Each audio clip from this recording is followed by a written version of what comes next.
అలా బాధపడుతున్నావు. నువ్వు నమ్మిన వాళ్లందరూ నిన్ను ఒంటరిని చేసి వెళ్ళిపోయారనా, లేదా నీకు ఎవ్వరూ తోడు లేరనా?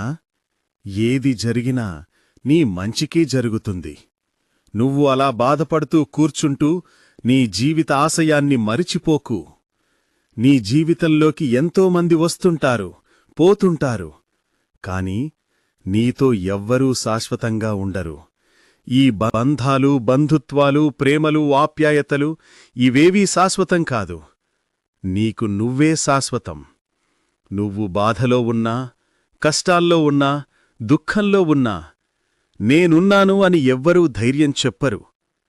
ఇంక నీ బంధువులు ఎవ్వరూ నీకు తోడుగా ఉండరు. ఎవరి పనివారు చూసుకుంటారు.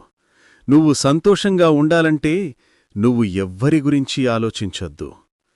నీకు ఎంత బాధ వచ్చినా